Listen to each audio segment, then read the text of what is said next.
So as we can see here, this is a Athearn ready to roll Burlington Northern GP35, numbered 2516.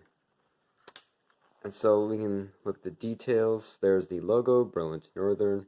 Also the number plates on the front, the cascade green stripes, the coupler, the snow plow, the grab irons, the steps, and there's the cab, and I think there is cab detail in there, and the windows don't open. And this looks like a siren on the top, and on the side we have the number here, nice green and black paint scheme, and there's the generator, wheel trucks on the bottom, some radiators as well, and on the back we have a rear headlight, number plates once again, coupler, grab irons, some steps.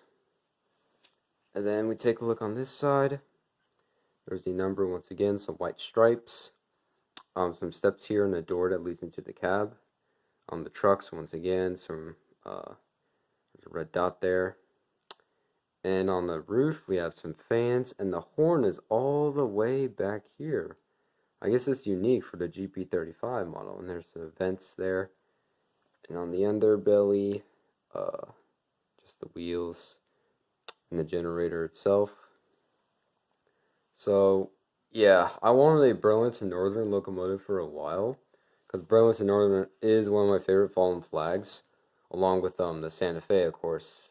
And, wow, this just brings me a lot of joy, finally have a Burlington Northern locomotive. And now I really want to get it running on my layout.